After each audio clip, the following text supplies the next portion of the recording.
for folks who don't know, the Free State Project is a movement of voluntary human action where we are trying to concentrate libertarians in the state of New Hampshire. I think we've done more in the last decade than every other libertarian movement combined has accomplished in the last 5 decades.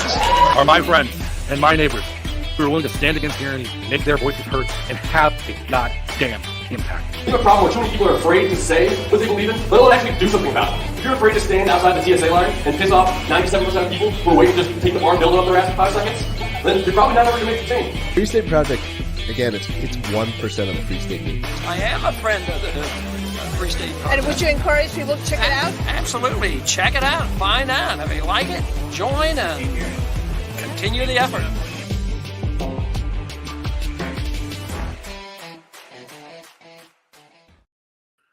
Thank you for joining another episode of Free State Live, ladies and gentlemen. From the depths of the internet and the halls of Twitter, those of you who've come out to listen and join us and chat and have a wonderful evening are the reason we're back for another week to tell you how you can live free and thrive in the free state of New Hampshire. But first and foremost, welcome back to our hosts, activist, author, libertarian extraordinary, and Queen Quill herself, Carla Garrick. How are you, Carla? You forgot the third A: attorney, author, activist, attorney, and triple A kind of personality. But nobody really likes attorneys, do they? No, that's true too. That is true too. But it does counteract all the crazy people. Like, she's got to be like not just mad. And I know our other host definitely doesn't like government attorneys, but joining us back again, CEO of Library, blockchain entrepreneur and activist Jeremy Kaufman, currently being sued by government attorneys. So if I don't like attorneys, I assume Jeremy doesn't either. You know, some of them are great, like Mark Randazza at Liberty Forum a couple of weeks ago. And of course, we have Zephan joining us tonight, a future attorney. But the government attorneys, no, try to stay away from those folks. They are absolutely terrible. And yes, joining us tonight, law student, free stater, recent mover, and activist extraordinaire, Zephan Wood. Zephan, thank you for joining. How are you? Oh, I'm fantastic. Thanks for inviting me on.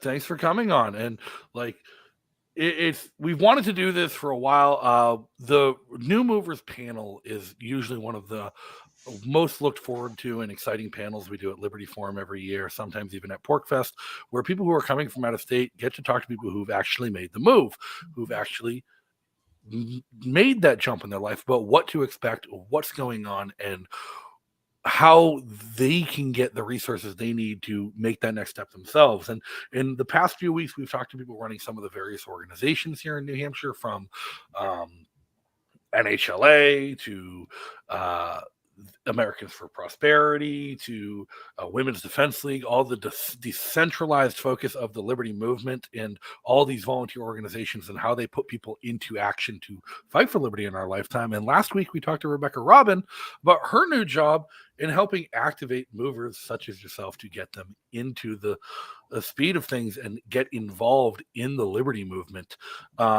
and activate you in the fight for liberty. And I thought it was exciting as heck to have you on, because in the 6 or 7 years now, I've lost track that I've been here, I've never seen a mover who's shown up and got so immediately involved right away, other than Dennis Pratt, as you. Where you just kind of dove head first, and at this point, you're I wouldn't be surprised if you win some kind of Activist of the Year award at some kind of next Liberty dinner or some kind of nonsense. But also law student, a future attorney. Tell us a little bit about yourself. What's your story? Who is Zephan? So that's kind of a long story. But I guess I could start with how I figured out about the Free State Project.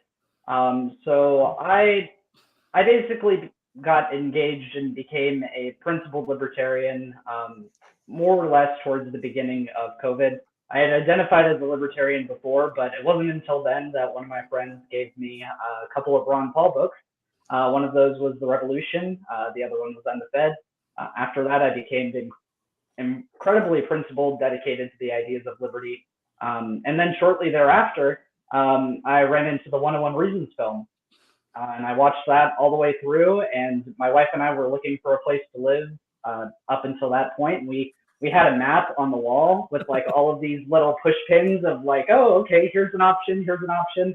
But then the second that I saw that 101 Reasons film and I started looking into the Free State Project more, I'm like, okay, no, this is what we have to do. This is definitely the best thing happening in the whole country. And so from that point on, we just basically saved up our money, and I was living in New Hampshire in my brain, at least for for a good period of time. And then finally we made the move from California to New Hampshire in June of 2021. And so since then I've tried to get involved in a ton of different ways. As you mentioned, I'm a volunteer with the NHLA. I've reviewed about 350 bills with them so far. I volunteer. Yeah, yeah.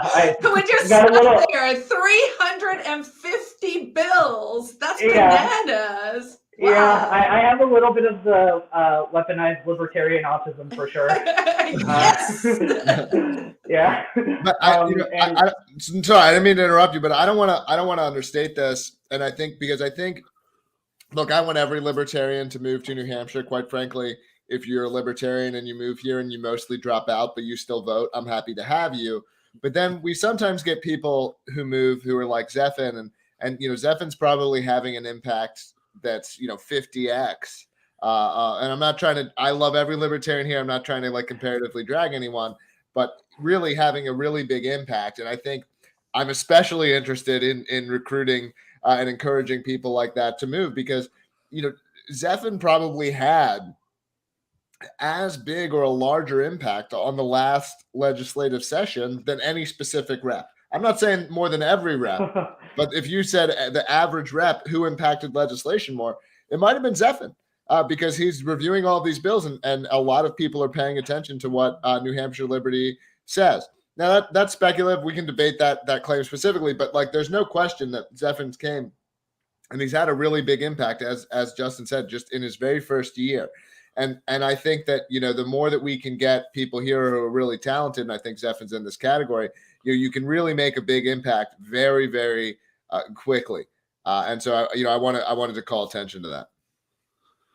No, and that's exactly the case. Like, I like to brag about my impact this year, finally, and I've been here for a long time. I've run for office. I've been involved. I've testified on hundreds of bills over the course of 7 years.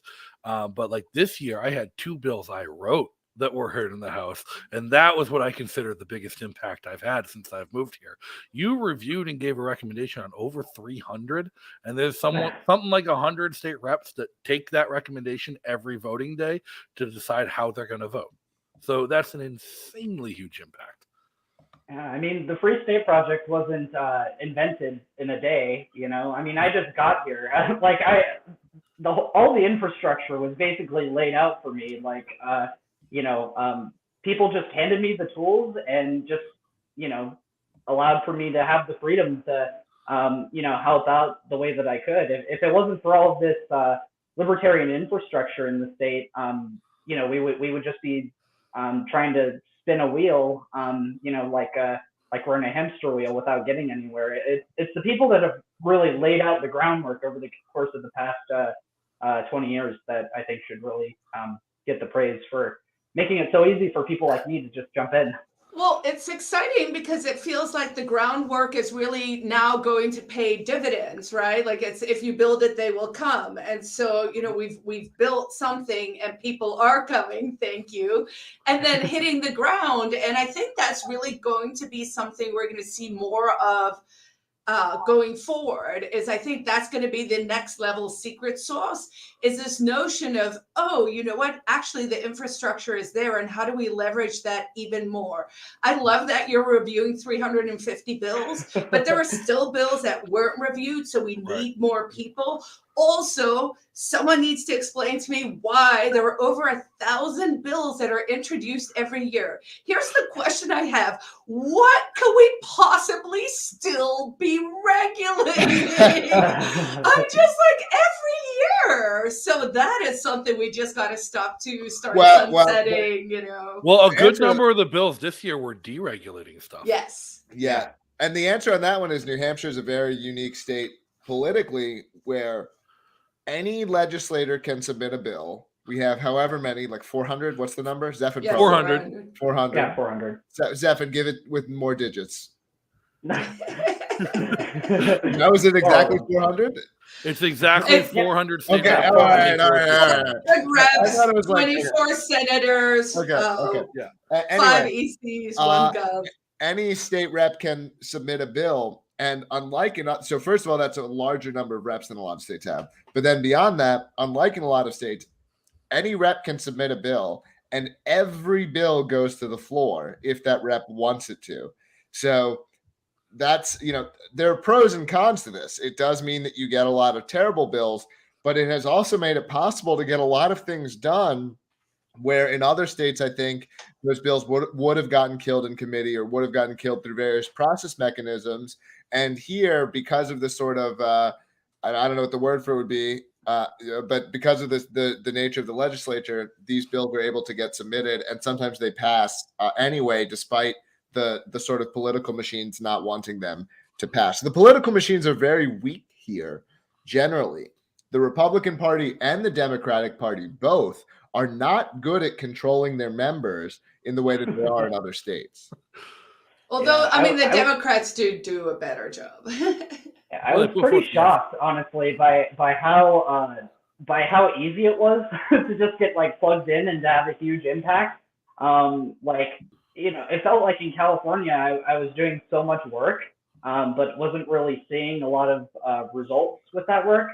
Here, it's not even just the bill reviews. I mean, sure, that was really easy to get plugged in, and obviously there's been a big impact there. But even just with other stuff, I throw the vegan market days, and I just basically haphazardly throw those together and put them on the FSC calendar.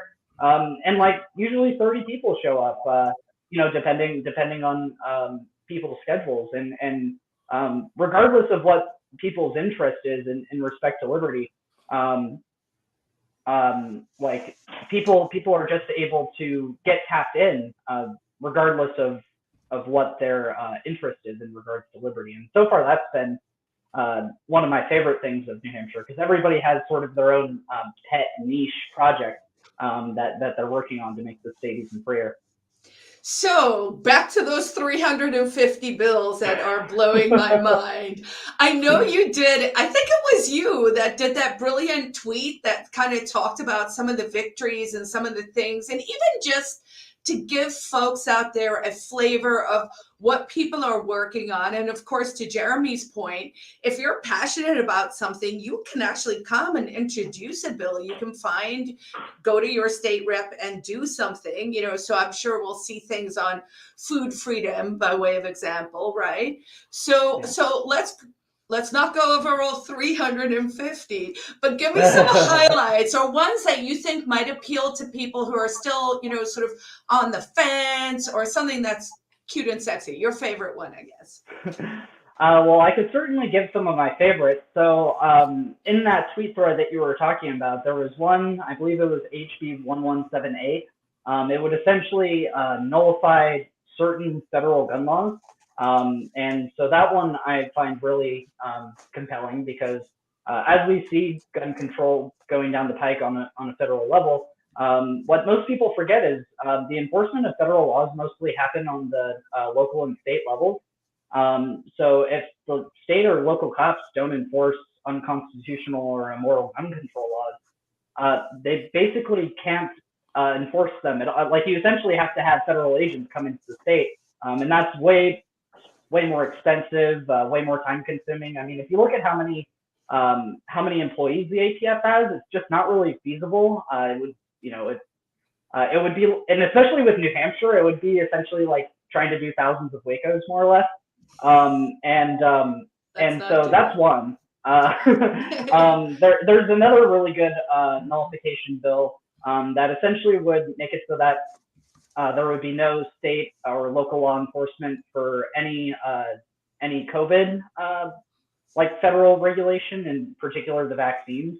And that's also really important. Another bill was a parental rights bill, which essentially allows for parents to direct the moral and religious education of their children. It also grants them the ability to request their kids' school records and a ton of other things too. I mean, if you read just the parental rights bill, oh boy, I mean, like there's so many really, really exciting pieces of legislation.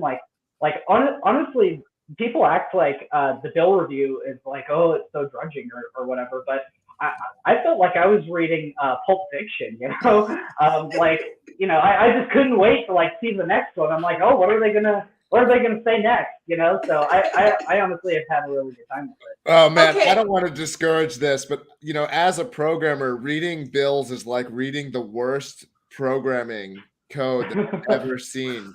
It's all obfuscated and complex. It's like spaghetti code, and you've got to unwind all this stuff. And I'm capable of doing it, but I'll be honest that I don't like doing it, even as someone who likes programming. So it doesn't have to be. But I love it, dude. I love it. I actually regret saying this because people who have an appetite for it, like Jeffrey Cream and yourself, I mean, you people are heroes to me because I think the work you're doing is so important.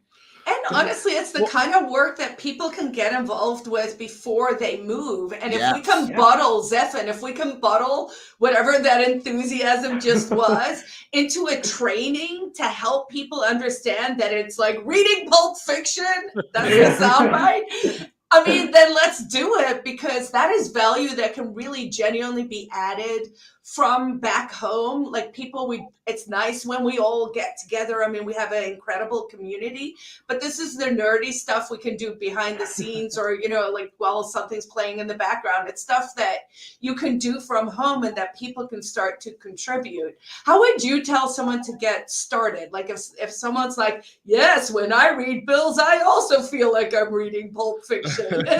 Where do they go? Or is this just because you're a law student? There are a lot of law student people who are libertarians, wonks, policy people, data people. Yeah. I mean, that is a very interesting question of like, is it a chicken or the egg sort of thing? I think I fell in love with politics before I even knew I wanted to be a lawyer. So it sort of is, it sort of just fuels that. But anyway, in regards to Carla's question, I did actually record one of the bill review trainings and I posted it on Odyssey. So whenever anybody asks me, oh, how do I get involved? I basically send them that link. Nice. So if anybody wants to get involved, because I think it's really important work and I think it's fun, just send me a direct message via Twitter, NHPilled, and I could send you the video and get you plugged in with everybody that you would need to talk to. Because I mean, I just think it's the coolest thing ever that everybody's able to submit all of these different bills. And I mean, something that's really understated even by our community is that we basically have 150 state reps that vote in line with the NCAPs in the state. So, I mean, like, the fact that we have that means that there's a lot of really, really interesting legislation that's passed. I mean, I think that volunteering with the NHLA maybe like 10 years ago might have been substantially less interesting than it is now. But right now, it's just like whenever there's like always like a new piece, like ANCAP piece of legislation hot off the iron, basically. Yeah. Well, I'll plug that you can go to nhliberty.com and become an NHLA member. Once you are a member, you can get access to their private forums. I believe there's some kind of vetting process, but if you're a libertarian, I'm sure you can pass it. And then you can see the private forums where all of these reviews and all of this discussion are happening. So it absolutely is possible to get involved beforehand. And one other thing, this is just to double down on something I said previously. So feel free to take the conversation elsewhere. It's crazy the degree to which once you are here, you can make a legislative change that you want to happen happen. Like, as he did his healthcare bill, because that was something that he was knowledgeable about and cared about. But if there's something that you as a libertarian care about, and if there's an area of state law that you think is flawed, it is eminently feasible. I would say it's likely that you can find a state rep who will work with you on that issue. There are other people in the state who will help the crafting of that bill. And if there's an area of the law that you want to get fixed, you can fix it. And in the same way that the state was built up to its size in this way, the state got so large, it wasn't this top-down plan. It was people piling laws on top of laws because everyone thought it was a good idea. We need that same kind of knowledge to unwind the state. And so if you can come here and say, I'm knowledgeable about X and I know how to fix X and get the state out of X or whatever that might be, it is very, very feasible to do that. And that was said previously, but I just want to double down on it. And I'll pass it to Justin. Well, I was going to say, we brought up Zephan's Twitter. We had one hell of a Twitter thread going over some of the legislative successes, and I think it'd be fun to just kind of maybe go down this thread a little bit, and maybe you can explain some of the bigger highlights here to those who don't pay as much attention or weren't as familiar with the individual bills. In your massive thread, it did blow up, got a lot of exposure. But let's go down. Which one stuck out to you? We start with gun rights. Also, I don't want to be a Debbie Downer, but this is just the House. Maybe we'll get a half of these. I don't know what the exact number will be. We'll get some of them for sure. We're not going to get all of them, and these aren't laws yet. I just want to be clear. And the Free State does not take a position on any of these. This is Zephan's opinion and our personal opinions that we're voicing. Yes, it is. Just before I comment on these bills at all, I think that the most important thing that people do at this point, if they are at all interested in any of these bills, is pick your favorite and just call all of the senators, the state senators, because it's not that hard. It's because there's way less state senators than there are state reps. I believe there's 32. I could be wrong. 24. 24. Yeah. So I mean, that's even easier than I thought. Just pick your favorite out of any of these and call them, and they're receptive. I've talked to senators. I mean, the state reps are a little bit more down to earth. And I swear, every time I call the state reps, when they would answer the phone, they would be like, "Oh, I'm eating some chips," you caught me right in the middle of, fixing my car or whatever. They're really down to earth. But the senators, they're very receptive.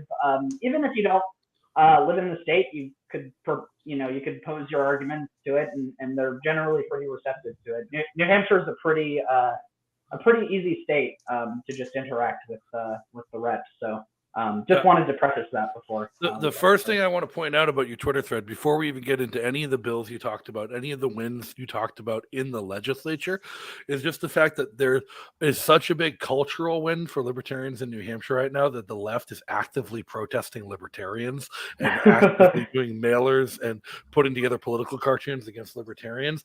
And your profile picture is taken directly from one of Granite State Progress's mailers, where it's a picture of a porcupine eating a star out of the American flag because they were upset that Free Staters were trying to pass secession, and it's beautiful.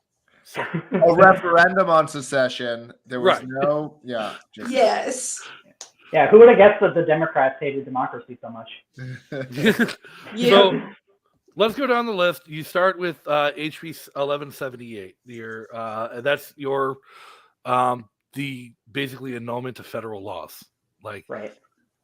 So, yep, I spoke about that earlier. That one I just think is so cool because, like I said, most of the enforcement happens at the state and local level. So when that's not happening, you're essentially, you're cutting the feds off at the knees. They can't really walk. And I don't know who's going to be the one to push and test a limit on this now if this does pass the Senate and get signed into law, because if I remember correctly, New Hampshire doesn't have any laws prohibiting new machine guns. Only federal law prohibits new machine guns. Yeah, I basically, when I tell people about this, I basically jokingly say that it would legalize full autos, but I don't know how much it would actually do that. But again, it's all enforcement. Well, I'm sure a company like Ruger or SIG would be interested and would be willing to pay some lawyers to see if that would be a new kind of business they might get into. So, we're all of a growth mindset, and we want our businesses and our friends and neighbors in New Hampshire to also succeed. So, so that could be good all round. And then so I don't know anything about other than what we've talked about on the show with and a few people like Kate Baker and others at that time, because I don't have kids. I'm not involved in education at all. But why don't you tell us about what the wins with education and parental rights were? Because that's huge, especially for people who are thinking about moving, and maybe family and what's holding them back from moving is the issue. Right. I mean, I think that education freedom is central to our movement in general, because essentially if there's a lot of freedom towards education, you're basically taking away the state's lifeblood. I mean, so anyway, with the bills, one of them expands the education tax credit, so the education freedom accounts, to qualify for people that are 300% above the poverty line to 500%. So basically that means that you could be slightly more wealthy to qualify for them.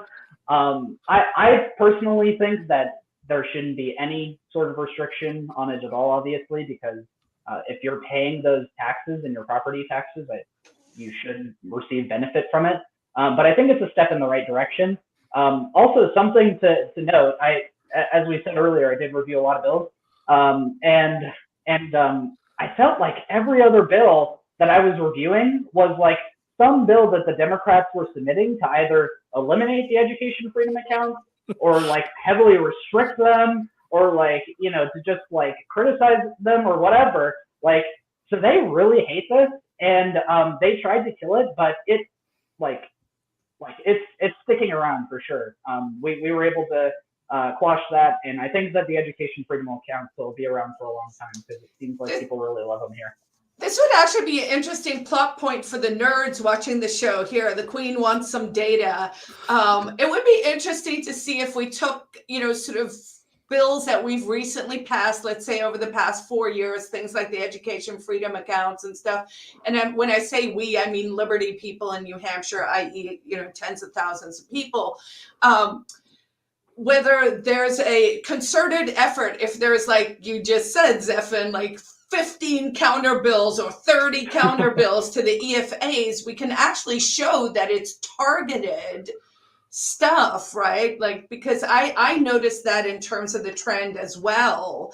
And sort of just some of them didn't even make sense. They kind of seemed like someone's temper tantrum, and they were like, I'm submitting a bill against those porcupines. I feel like a lot of it is just temper tantrums, because as Jeremy said, every single rep can submit a bill, and they can submit as many as they want during the time period to submit them.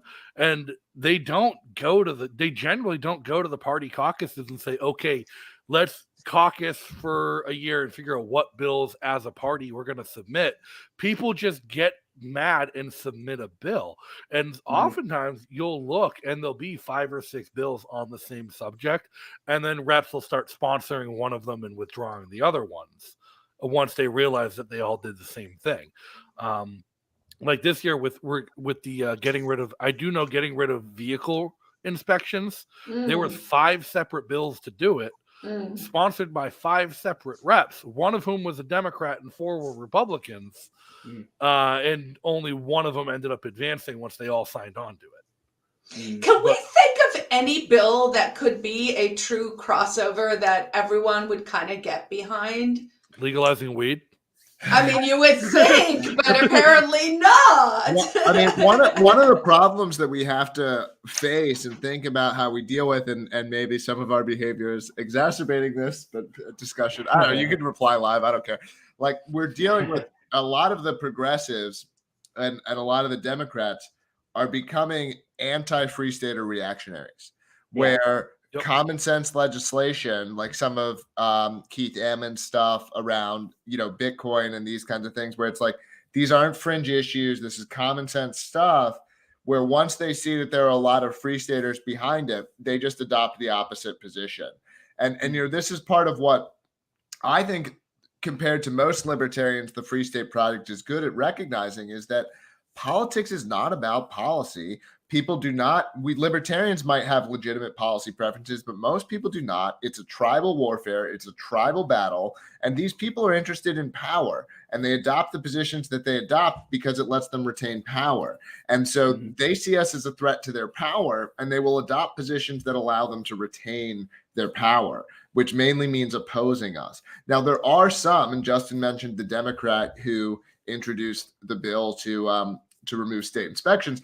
I've been following this guy. I get the impression he's a genuine guy. I would disagree with him on some things, but I get the impression he is doing politics in its sort of the form it theoretically ought to be practiced, where he's genuinely considering things and so on. Is he a Democrat or an independent? What's he saying? He's a Democrat. Oh, okay. Democrat. But this is a minority of people, in my view. This is a minority of people. And so the majority of people who are in politics are power-seeking narcissists. And so they want to retain power, and they're going to oppose the sort of free state agenda regardless. I mean, maybe if we could go directly to the people and put pressure on them that way, but they're not going to sort of genuinely consider issues, is my impression. I don't know. That could be overly cynical. I would love to see someone push back against that. I'm not asking people to just believe what I said, but that's kind of where I'm at. Well, a couple of weeks ago, Chris Maidment from AFP told us about how dangerous and terrible citizen referendums and direct democracy actually is. So maybe we need to find a new way altogether. Yeah. I mean, it's really interesting. Something that I didn't expect with moving here was just the reaction that the progressives and the statists have to us winning. I mean, I swear, I'm not creative enough to make all this stuff up. Like, the art that they create about us, like, I almost wish that they had like a Bitcoin address or something that we could send it money to, because it's glorious, you know. And then I show my libertarian friends from other states, particularly Florida and Texas, because I feel like they're sort of taking a lot of the people that we should get, just given our output.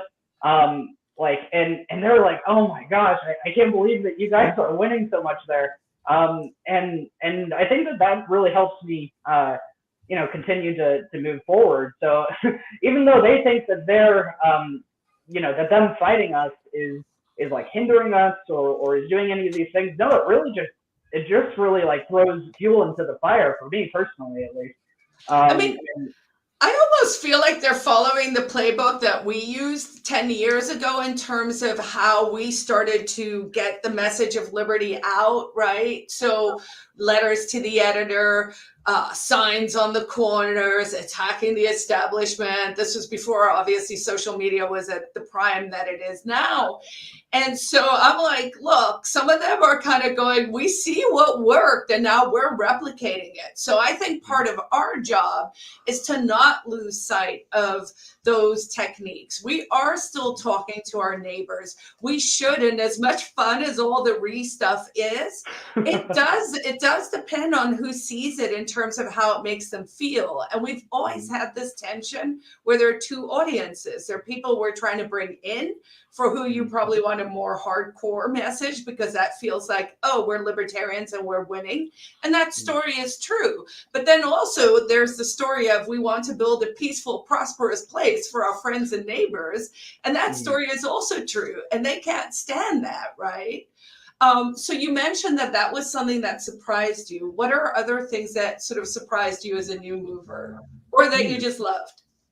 Well, there's a lot of things that I love, but I guess some of the things that surprised me was the first time that I visited here. It was the fall of, I believe, 2020. Yeah, that sounds about right. And just seeing the fact that like I could go to a random event, and that it would have 15 to 30 people during the peak of COVID when everyone was like afraid of each other. I was just like, I was blown away. I was like, okay, well, this is where stuff is happening. And then something else that surprised me is the ubiquitousness of cryptocurrency. like where you could basically just like use it anywhere. You can interact with fellow free staters and use it that way. And also just how many of us there are. I know that sounds like sort of obvious and ridiculous, but like, I love it. so my wife and I bought a house, and we've been having like, things that we had to do with it, like hiring a plumber or hiring an electrician or hiring someone to put our floors in or all these different things. Like, and I was able to get all of that done by just hiring free staters. Nice. And I mean, like, it's stuff like that, like stuff that people don't think about that much. But, if I can interact with people that share my values and make them wealthier, and then, I'm also being made wealthier as well, because obviously market interaction go both ways. You're willing to pay them in crypto, so nobody has to pay taxes on the right. I mean, allegedly in the screenplay of the future independent New Hampshire. I'm just kidding. Not saying that I'm the kind of person that would do that, but for people that are interested in stuff like that, there's definitely a lot of ample opportunity for it. So yeah, it's stuff like that, like just the day-to-day stuff. I also really like open carrying, and open carry is incredibly prominent in the state. Like I just go to a Market Basket or whatever, and I run into another guy open carrying, and we just end up talking for 30 minutes. And they're not even free staters, but they hear about us, and like you build those good connections, and even people that aren't open carrying. Like basically, whenever I open carry anywhere, I only get like positive sorts of things, and it just normalizes the culture that we want to see. They say that culture is upstream from politics, and so like if we really want to have substantial changes in the culture of the state, I believe we really need to wear our values and our principles on our sleeves, like Jeremy was saying earlier, and on our hips. Right? Yeah, exactly. Like most people are, and I don't want to bring anybody down or anything, but I think most people are conformist, and like if you show them that this is where the cultural pendulum is switching, then they're just gonna follow along. I mean, the state's motto is already "Live Free or Die." I feel like most of the hard work is already done. Right. I want to put a plug in just while I remember, and while we're talking on 2A, there is a 2A rally that is happening this Saturday up at the State House, starting at noon o'clock. We're actually going to move MVP to the State House at 11:30. We're just going to do a small one there, just kind of get people and folks out there. I will say in the past, I've gone to several of these over the years. It's really awesome. They do a group photo like we do at PorcFest, so it's grown over the years. I think like the first one was like this big, and now it's like this big. So really, if you do care about Second Amendment rights, come to the State House on Saturday. It's the Women's Defense League, starts at noon. It's a good time. And also just because, as I said, I've been going for a while, and there are very few free staters that I've seen over the years. I've maybe seen a handful or two. So it's one of those great situations where it's a great way to meet a new network of friends, gun enthusiasts, people who care about the same things we care about. And the more of the local people we know, the better. So I invite everyone to join us there on Saturday. Especially if you're a new mover who hasn't come out to an event and met your neighbors yet. Yeah, absolutely.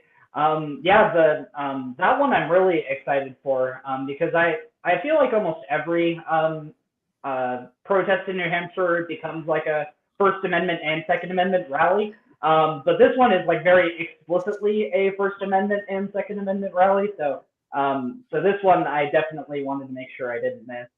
And my parents are going to be visiting this week. So fun. I figured that would be like a perfect thing for them to see. No, a nice family outing in New Hampshire. Like every event in New Hampshire, like is almost every Liberty event or Liberty get together or protest or rally ends up being some kind of a de facto Second Amendment rally, because so many people will be carrying openly or concealed that it's just assumed that that's the case.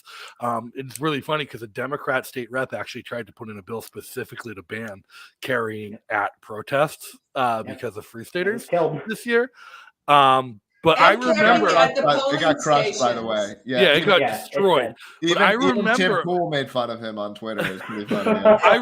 I remember a protest right at the beginning of COVID against the lockdowns when they first started happening, where this was not a Second Amendment protest. This was just a anti-lockdown and free speech protest and medical freedom protest.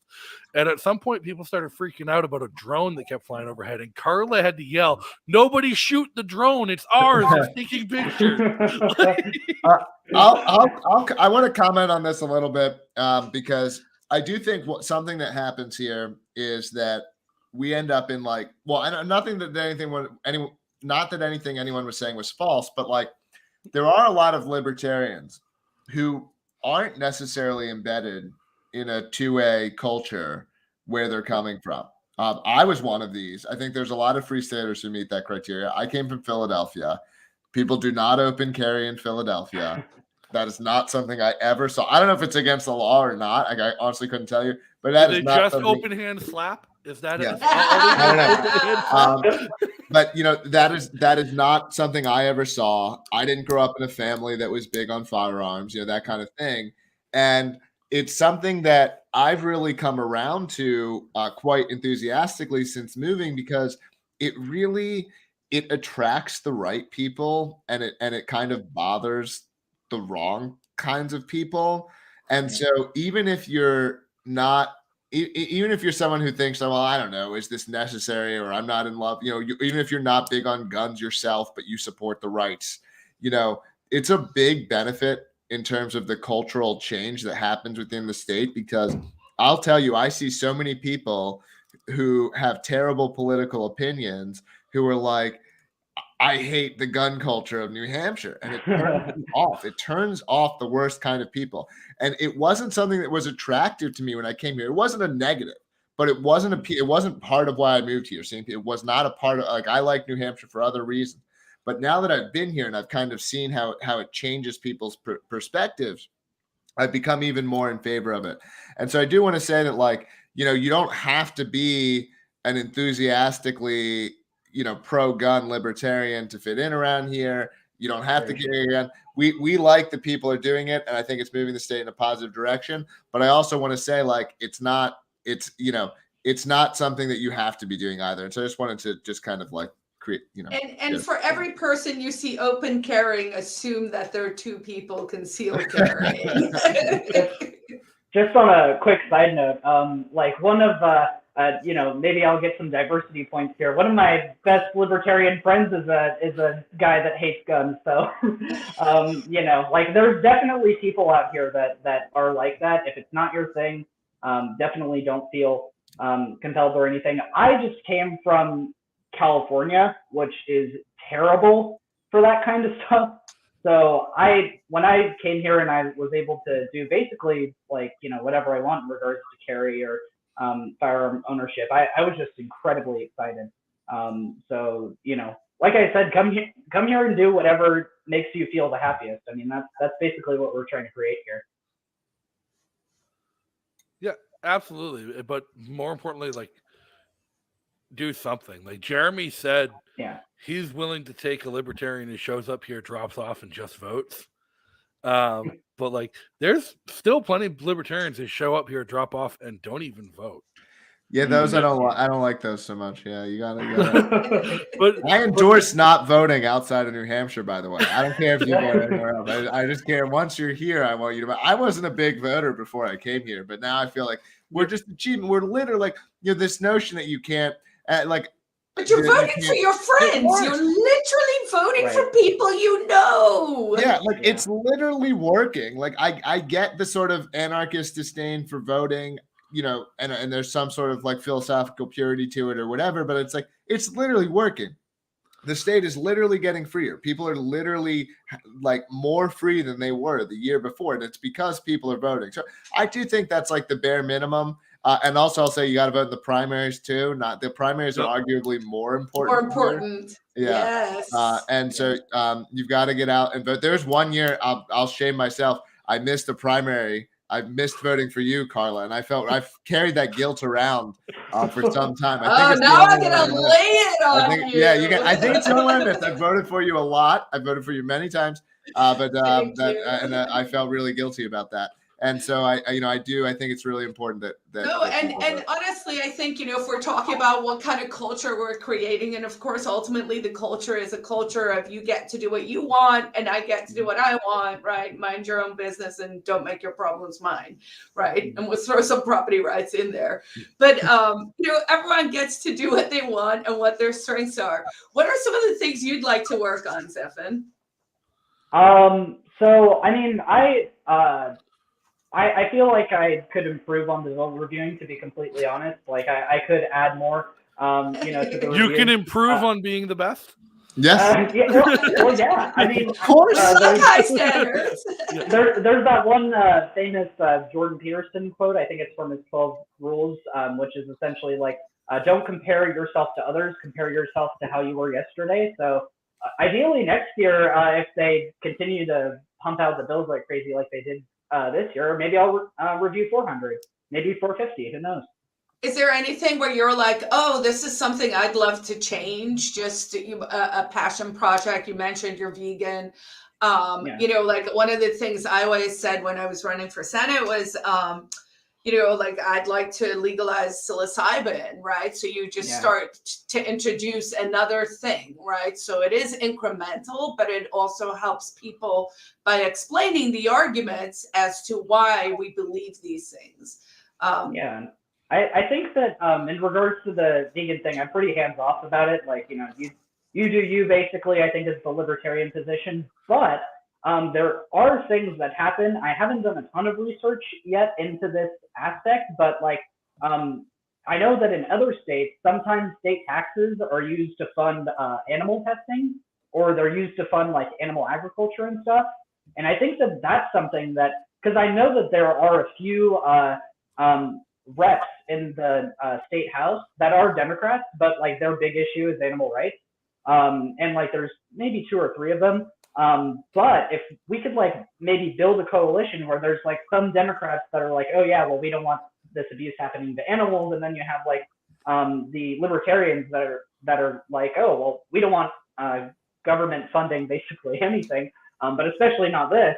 Then I think that that's something that could potentially be passed that I think would be incredibly exciting. Very cool. Like in your time reviewing bills, like you at this point probably reviewed more bills than anybody in like the past few years combined total.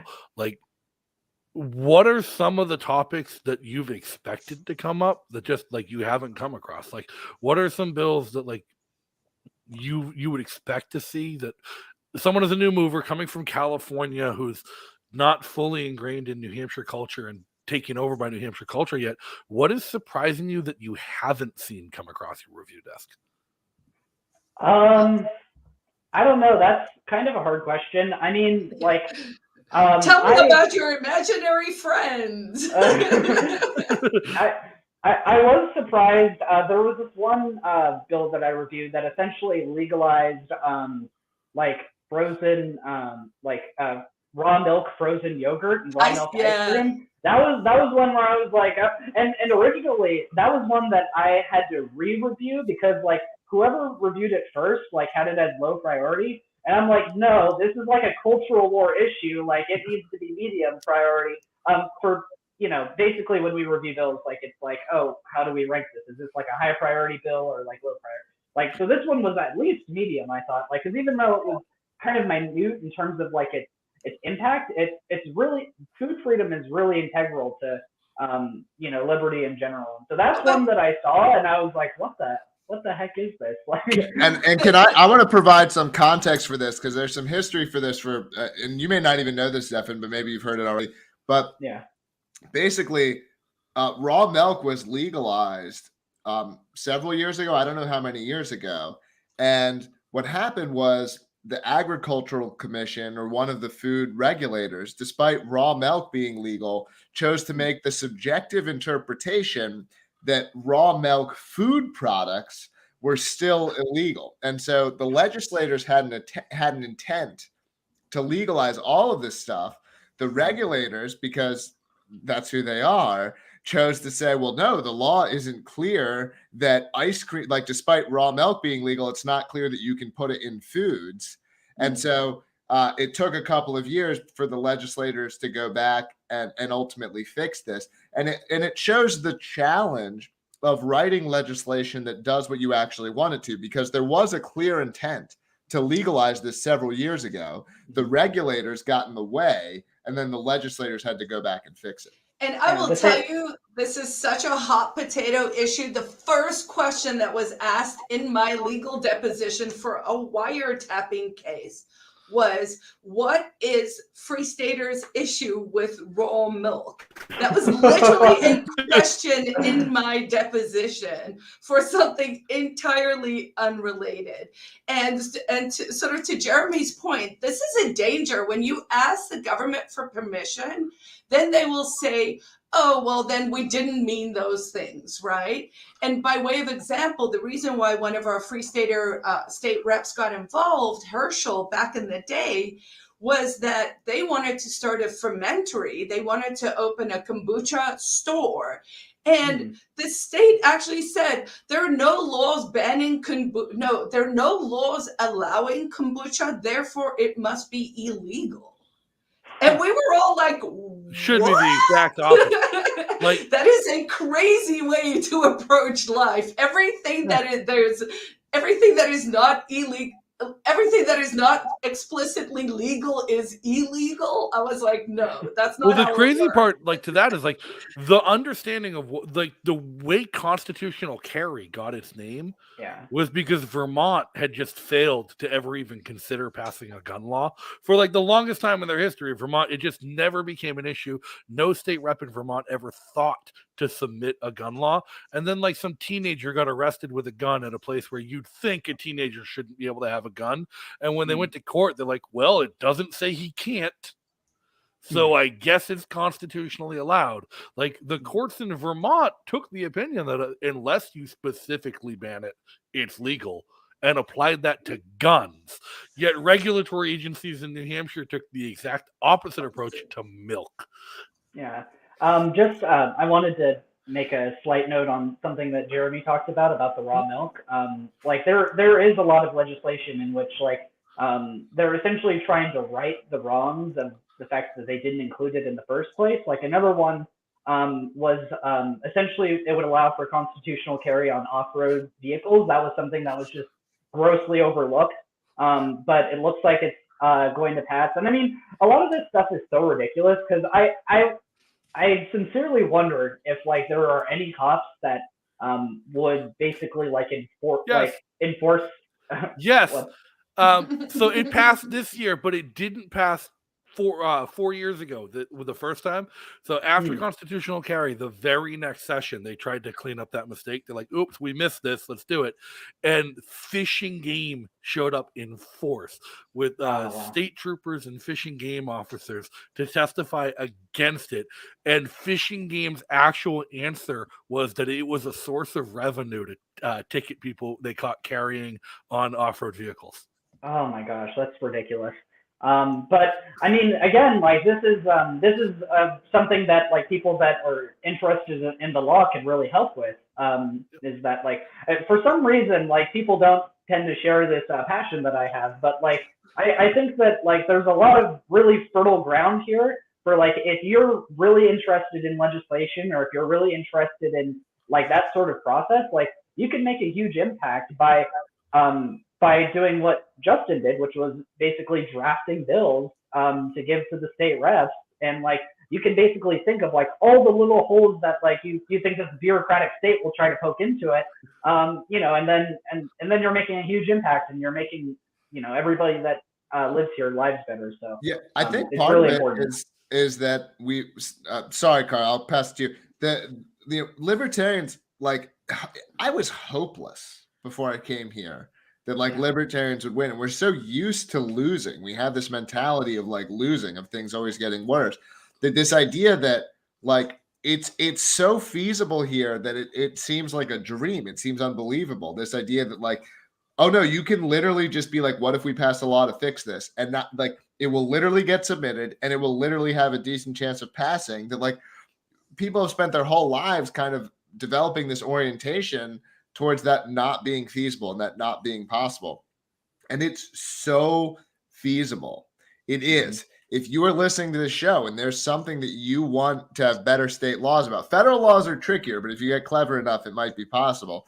But certainly at the state level, if there's something that you want to see fixed, it is eminently feasible to get legislation drafted, to get it submitted, and to have a chance of it passing. And so, don't be black-pilled. Take the chance, take the shot, and come out and get involved. So, like a true politician, Jeremy talked over me there. So, well done. The two things I wanted to mention, actually, to your point on the federal laws, there is an opportunity, and I think people should start thinking creatively about what more can be done with nullification. We know that we've done nullification in terms of cannabis laws over time across states. It's something that has happened in gun rights, so parental rights, right of conscience, even here now in New Hampshire. But what else is it? I think it's going to be things like banking and crypto and energy and stuff. And so we need experts and we need people to think creatively in this space to start to think, what can we nullify so that, yes, while we try and put these steps in place to maybe offer the question to our friends and neighbors and say, hey, do you guys want to be an independent country, or do you want your elected officials not to even give you the choice about it? So nullification. The other thing also is we need to do an archival look at bills. I mean, Zephan, that there's so many of them, right? So yeah. I'm not sure whose skill set this is. So I'm just going to throw this out there. And maybe we can do like a full tech show at some stage for some of these projects and just have people brainstorm. But if we could figure out a machine learning way to go through the bills and to rate them according to which ones are just literally so old that we can just we could probably, and Chris Sununu, to his credit, did do this when he came into office the first time. He did sunset thousands of laws that were just old and whatever. But I think if we can get it into some kind of category where we can say these are the ridiculous, they just need to go away, these we can quibble about, and these are real problems, how can we fix them? Then we can actually also start to reduce the size and the scope of government through projects like that. So I'm just throwing that out there. You may not be the person, but maybe someone listening goes, ding, ding, ding, this is something I'd like to get involved with. And ultimately, it's something that will help all of us in the long term as we forge our free future. Yeah, absolutely. I mean, I think that I know somebody that could put that together. He's a very overworked person, though, in terms of what he does with the NHLA. So if there are people that are interested in joining the tech side of the NHLA, I mean, I feel like what I do is super easy. I just do what I like doing for fun. But people that are into tech, that's definitely something that the NHLA would, definitely appreciate people helping out with that. In regards to the nullification thing, this might be sort of a controversial position among libertarians, but I would love to see New Hampshire become a sanctuary state, where essentially we nullify federal gun laws in regards to immigration, and then it'll just be so much easier getting all the international libertarians here.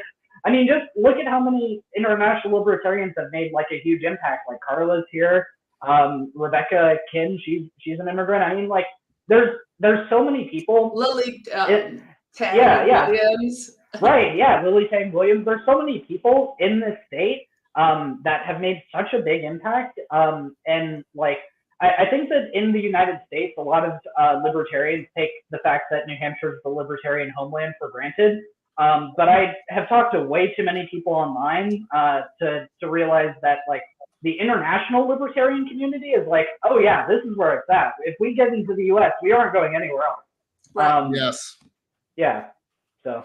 Okay, so as we're running down on time, I have one final question. As a new mover, as somebody who's been here for not quite even a year yet, but you very quickly found your niche, found your place, found your activism that you love, and you made one of the more difficult moves from California to New Hampshire, across the whole country and to a completely different culture. what is the biggest piece of advice you want to give to somebody watching who's trying to plan their move and how they can get here? Like, what is one of the biggest things you wish somebody told you before you moved that you can pass on to somebody now? Okay. All right. Well, I can give one, like, sort of inspirational answer, and then one maybe like practical answer. The practical answer is move your own stuff. Don't rely on a moving company to do it, because that's what I did, and I didn't get my stuff until November. And I ordered it in May. So even if it costs 5 times more, just drive it yourself. You get to see the beautiful U.S. If you're in Hawaii, I'm sorry, we'll help you unpack when you get here. But if you're in driving distance, and that means if you're able to traverse the whole country. I wish that I had just done that. So that's the practical one. I think that a lot of that was because of the supply shortages and all of that. But the more inspirational one is, just come visit. If you haven't been here already, give it a visit. You'll be blown away. I mean, every day I feel like I'm blown away, and that sense of that feeling is renewed. And it continues to be renewed the more and more people that I see moving here. I mean, just like Jeremy always says, every libertarian that we get here, it will get easier. I feel I'm a small person basically, and I've been able to get plugged in and do all of these things. If you're dedicated to this and you want to make this your life's mission, there's nowhere that you'll be more effective than here. So just visit, if nothing else.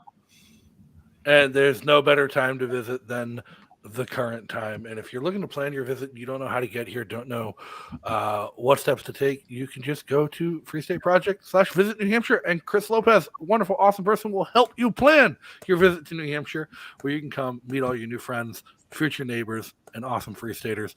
If you're already here and you haven't gotten plugged into the community, check out freestateproject.org/calendar to find an awesome event almost every night of the week in all corners of the state.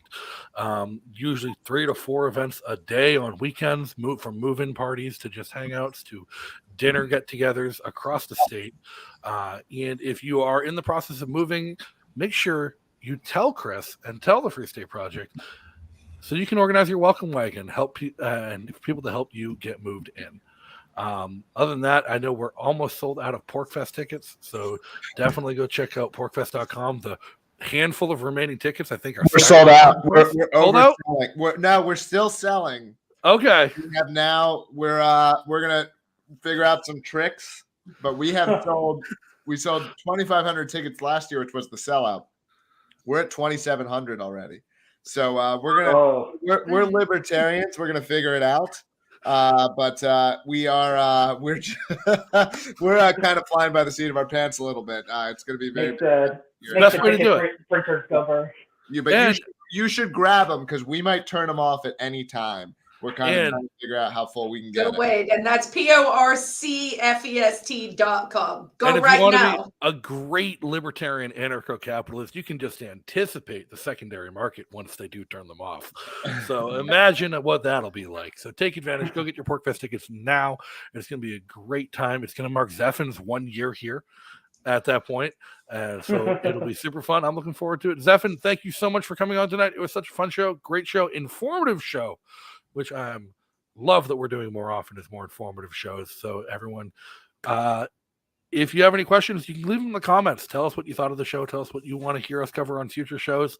Any suggestions you have for us to talk about. Jeremy, Carla, anything else to plug? Nope. All right. Thank you. Until next time, everybody, be free. Live free or die. Don't let the freedom pass you by. Stand up proud and strong and lead this country on. Live free or die, from the village green to the mountainside. Yankee voices sing the song of liberty. In 1623, she touched the hand of history and led the colonies on. Independence was won, and the spirit lives today to guide America on her way. New Hampshire standing free, the home of liberty.